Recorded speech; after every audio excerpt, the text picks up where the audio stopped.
But there's been a whole conversation going on Twitter in the wake of the Andrew Tate arrest. The idea of online self-help gurus like Jordan Peterson. Up yours, woke moralists. We'll see who cancels who.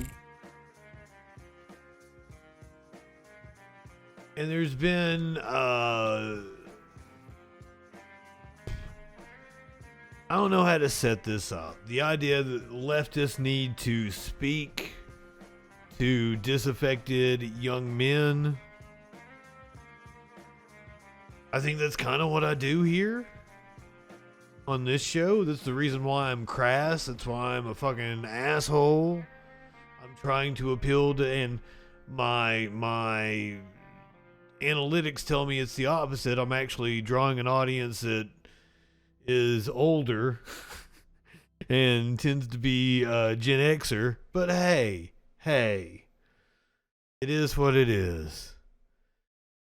But Vaush went on with the Young Turks last night to talk about this subject. He had a tweet that a lot of people shared out. I think I've got a unique perspective on this. By healthcare company Cigna, indicating that men are the loneliest generation. In fact, 18 to 24-year-olds are lacking friends, intimate partners. They're feeling increasingly alienated from society. And when you look at statistics in regard to their education, whether or not they're working, more and more of this data reinforces that there is something awry. And addressing it doesn't mean that you turn your back on issues pertaining to women, but it does mean that we should be focused on what it is in society that is leading to this epidemic, what the left can do to offer solutions, and how we can basically fight back against the more nefarious figures who have filled the void that men are struggling with. Well, the first thing is like the whole self-help thing.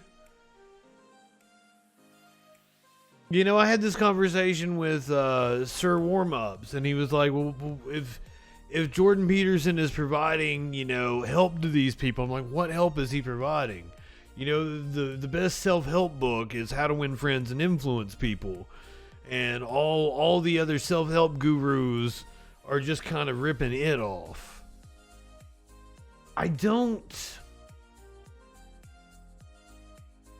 What does leftist content that speaks to disaffected youth look like? And I guess my biggest critique is if Vaush feels like that niche needs to be filled, isn't Vaush a prime candidate to fill that niche? People like Jordan Peterson and what have you. Now, recently, Vaush, who's a popular streamer, had tweeted this thread that I think is really, really important to address. He writes, this is the thread I was referring to. How important it is to understand that 12-year-old white boys on Twitch are not being pulled into fascism because of some Machiavellian desire to preserve and expand their privileges. It's because the right talks to them and the left doesn't. He had me in the first half, I'm not gonna lie. Yes, I agree that they are not being pulled into fascism because of some Machiavellian desire to preserve and expand their privileges. That's true. As for the right talking to them, and the left doesn't.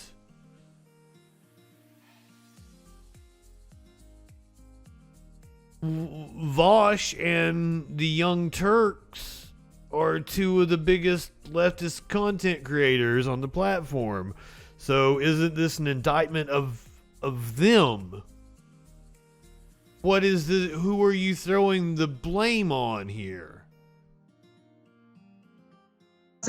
He continues to argue that leftists— Vaush has been nothing but cool with me. No idea how unnecessarily repellent they come off to so many people, and they get angry at the idea of being a more effective social movement because they don't want to share their social spaces with people who might have gone another way.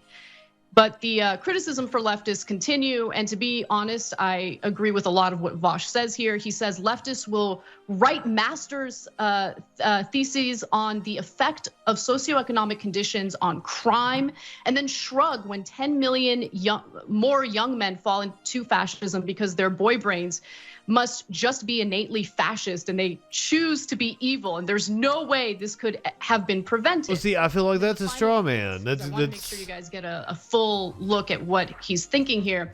This is always a good topic to feel smug over, because the replies and quote tweets are saturated with people who literally think, quote, we should care about men's problems and offer them advice is a dog whistle for we should build a Fourth Reich.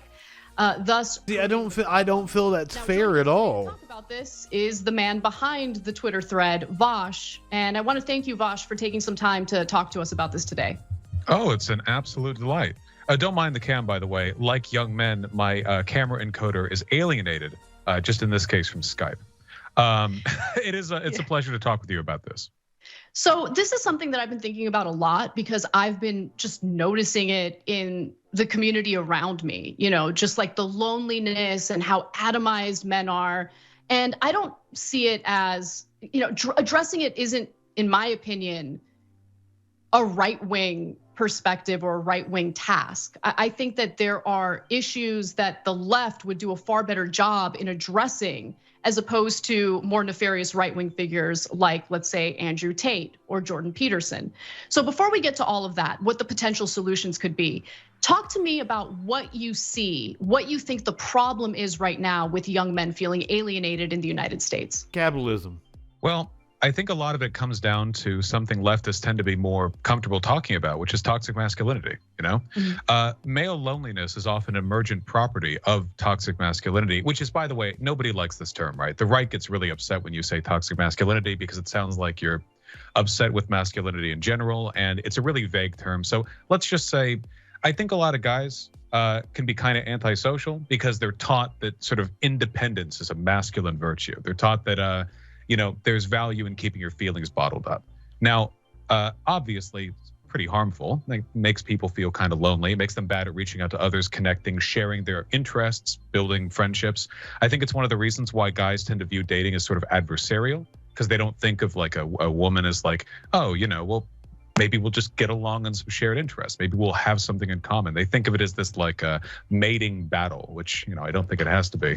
And as a product of that, a lot of guys feel like they have no social inroads and they're kind of drifting through life without connections to people. It really sucks. And the left could. I would say that's a problem that is 100% exacerbated by the capitalistic incentive. You go to school and, schooling is still built around, factory work, the compartmentalized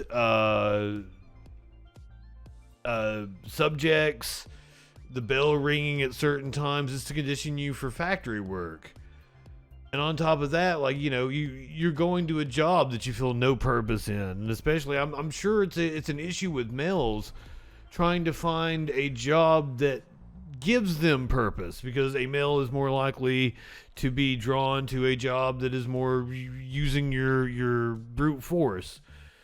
Where I'm from, you might be drawn to the coal mines.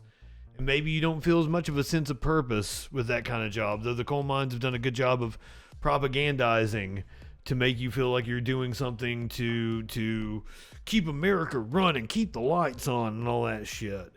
But there's a lot of, people working these jobs that they feel stranded, meaningless. There's no hope of advancement. And I totally think that's the way we have structured society. Use that as an opportunity to maybe improve some people's lives, introduce them to some other ideas. So just full disclosure, when the statistics first started coming out and they focused primarily on the lack of intimate partners, to be fair and completely honest with the audience, I was definitely more dismissive. But then when you see the other statistics, including the lack of friends, workforce participation for prime working age men between the ages of 25 and 55 has actually decreased significantly, and specifically in the United States. And so, But is there a lurking variable there with like gig work and shit? Because of video games.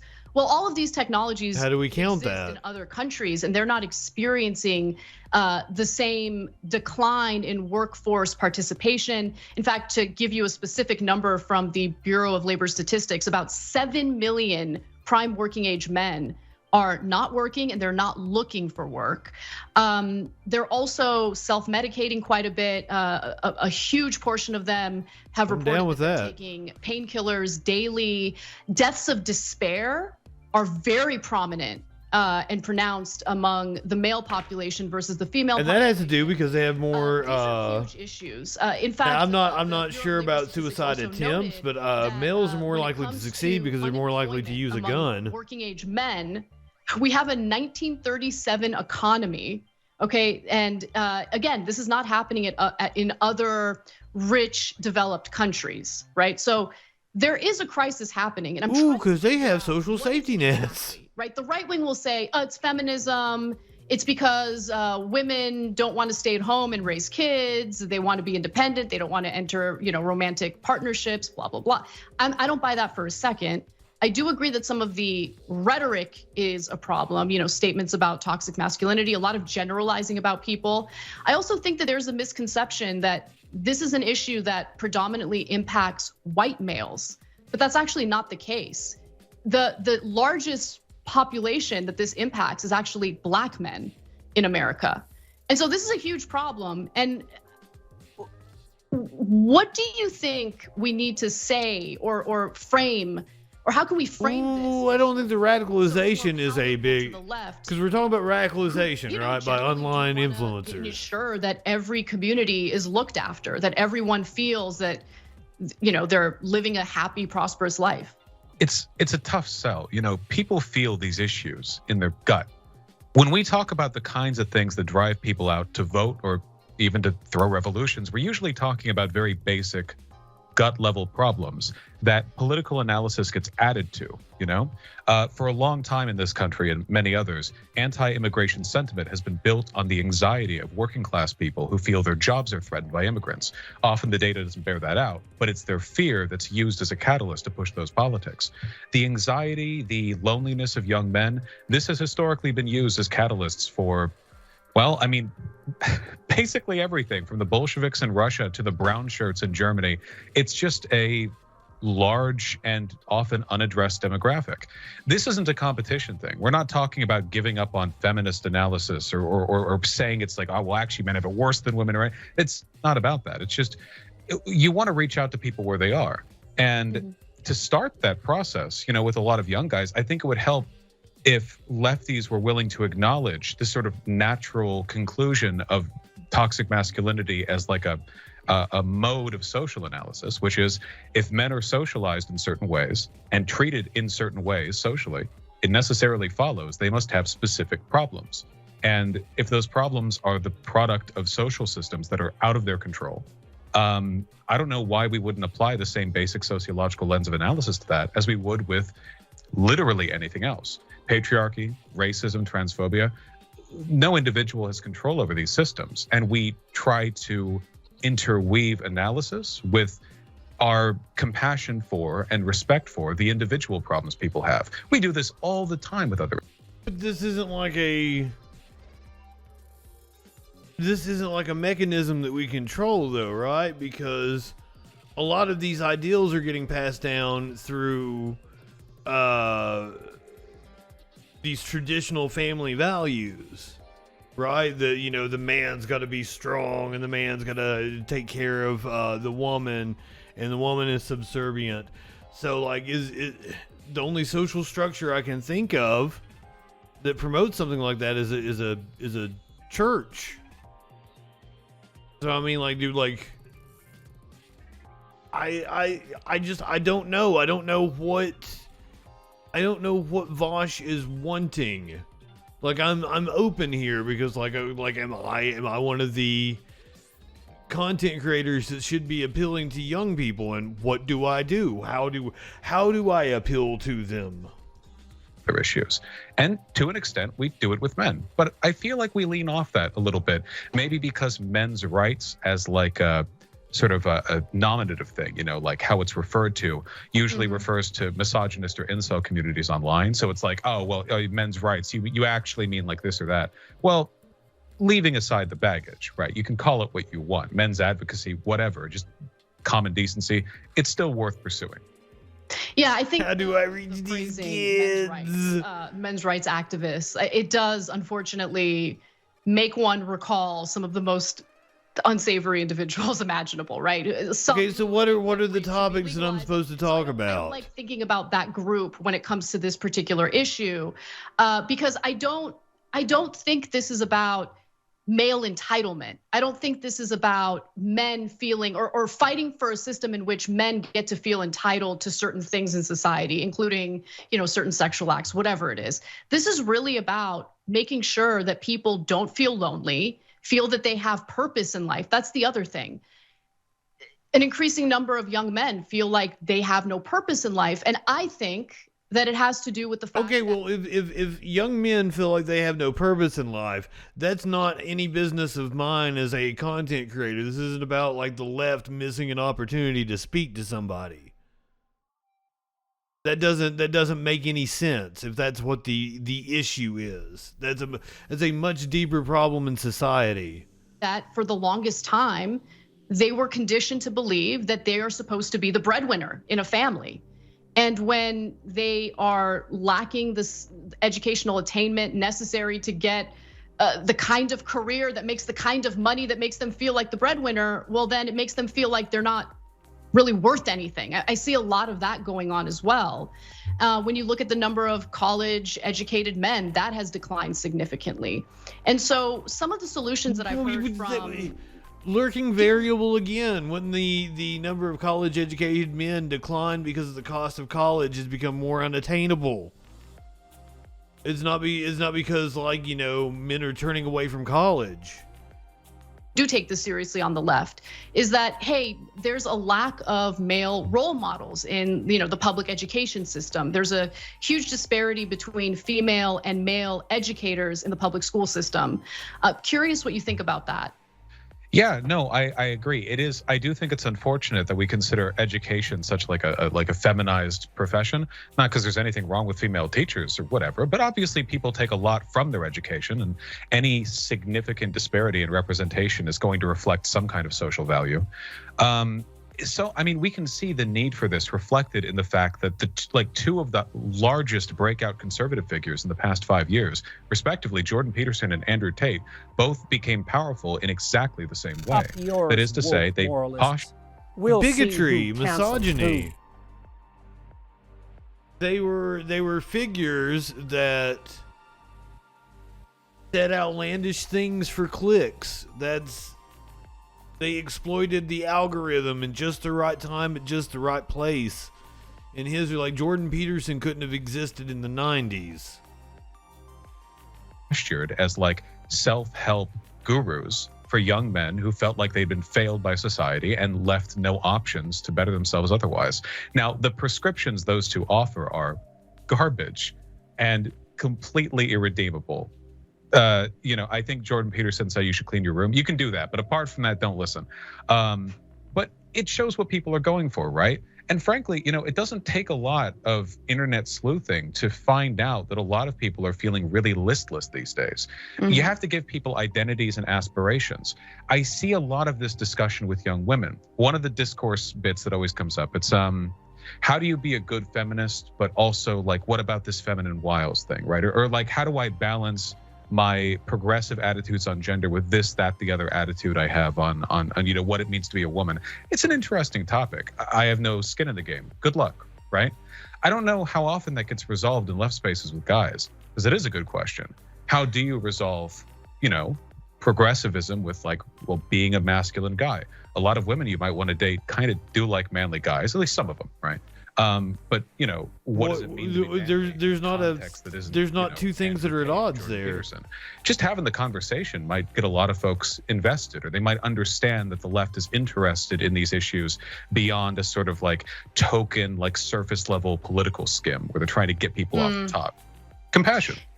Yeah, compassion's the right word, I think. And You got a lot of backlash for talking about this, and you might tweet about it, but where I've heard you actually talk about this issue at length is on your streams, and I think you're thoughtful in the way you. And I am not watching his hour-long stream that he said everybody. Oh, you're just a secret right winger. Interpreted wrong, critics, right? It's been known to happen.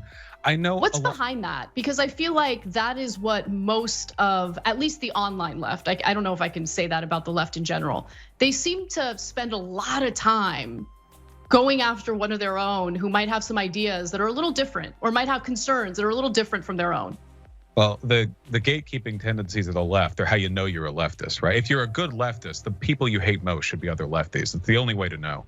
I'm a great leftist then. Yeah, we're phenomenal. That's that Willie joke from kind of like, I don't The Simpsons. Use the term, or maybe use it lightly, the term trauma. But I feel like after the past decade of online discourse, people are very sensitive, especially on the left. People are very sensitive to the idea that we need to treat men better. Not necessarily because they disagree with the idea of treating men better. That seems like a nice thing to do broadly. I would hope a lot of people would agree with that. But rather because we need to treat men better has often been couched in this very ideologically loaded set of policy and social prescriptions that usually have to do with undoing the gains of feminism, or at the very least negating the harms that women experience socially because of the patriarchy or inequality. I fully sympathize with the sensitivity. I mean, I've been online for a while. I see how the discourse tends to go. But we have to be strong enough to understand when a dog whistle isn't a dog whistle, when it's just a term. I would hope that a lot of lefties could understand. You may have an aversion to the capital M, capital R men's rights movement, a justified one. But to the outside, when you seem to be taking a stance against the concept of men's rights, people who aren't as familiar with the context of that discourse might interpret that as you literally politically being opposed to like men doing all right, which doesn't. That's an interesting point. Probably the most salient thing he said the whole video. Huh.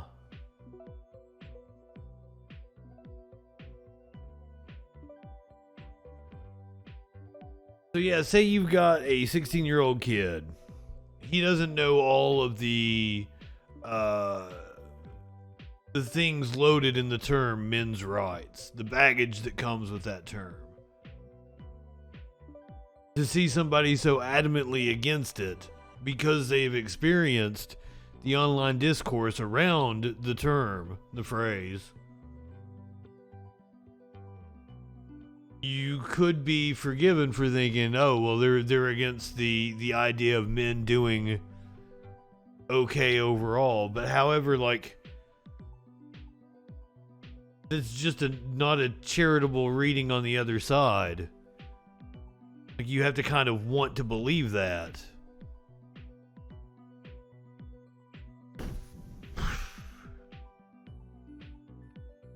What feminist agenda? When people say feminist agenda, I don't know what they mean. Like, just women being treated equally? Because if that's the feminist agenda, then I don't think there's some nefarious group trying to take over the world and, because they're women. That's not a thing that happens. Wasn't too great for them recruitment numbers. We could really use those. Things in the country aren't going great right now, and bereaved masculinity is basically the front line. It's the bulwark of the fascist movement that's growing in this country. Steve Bannon was specifically recruiting from incel forums. Those Andrew Tate 12-year-old TikTok flossing tweens or whatever are not going to grow up to vote for Biden when he's 105 years old. There is a trend that's happening right now. There is a group of people looking for answers, and that's young men who do feel listless. And you can watch them be pulled away by a multi-million-dollar effort from the right to appeal to their insecurities. That's it. And to me, there is an obvious right answer here. There's a multi-million-dollar machine of propaganda on the right that makes content to appeal to bigotry and misogyny, and it's easy. So right, to blame your problems on, you know, women or the gays or a drag queen story hour, like that's just, it's an easy way out. It's an easy solution to the complex problems we face as a society, because it's hard to dismantle the system of capitalism. It's hard to even put your finger on exactly what the issue is if you don't have at least some semblance of theory.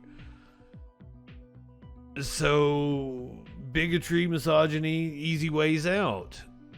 Easy thing to turn to. And if you have millions, if not billions of dollars, given all the different right-wing outlets putting out this content, from the Ben Shapiro's, the Steven Crowders, the Dennis Pragers, the list, the Dan Bonginos, the Jocko Willinicks, you can go on and on and on. Even people my size are getting funding. That Don't Unfriend Me fucking podcast that I had the feud with like 2 years ago. That motherfucker gets all kinds of funding from the right, and he's a macho, gun-loving, blah, blah, blah. But there's money in that, right? There's money to be made off of gullible people. That's another thing that goes hand in hand with it, you know. These people are susceptible to grifters. Vaush, supposedly you are one of the best communicators on the internet. So if you think that leftist content creators don't appeal to young disaffected youth, that's kind of on you. TYT, same difference. You're kind of pointing a finger at who? There's no multi-million-dollar machine on the right or on the left pumping out content. So who exactly fills this void is what I want to know. It's weird for me to see a piece from TYT and Vaush, and they're pointing like somebody needs to talk to these kids. You two have the resources. You guys. Mr. Rogers. We need a new Mr. Rogers. That's for fucking sure. So I'm not like I don't have beef with Vaush over what he had to say on there, but like, shouldn't that be your lane, buddy? Aren't you the one that has the time to devote to that? I'm not gonna shit on TYT. I may try to get a job there. But like, you know, if I was to get a job there, I would hope that I would be listened to in terms of content.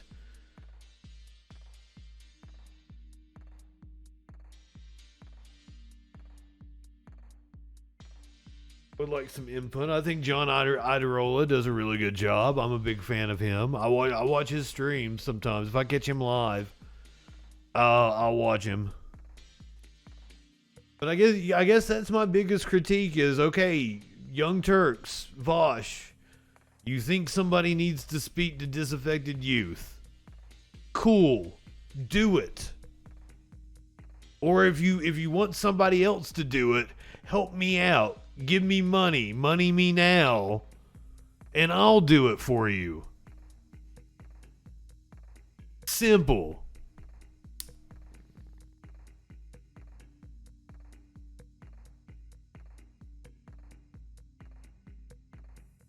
I guess I still don't know what it looks like. I still don't know what that content looks like. Exactly. Justin speaks to the disaffected middle-aged. Justin's audience skews older. Skews older, but I assume has a tech bias, right? So you guys were probably on the forums in the early days of the internet.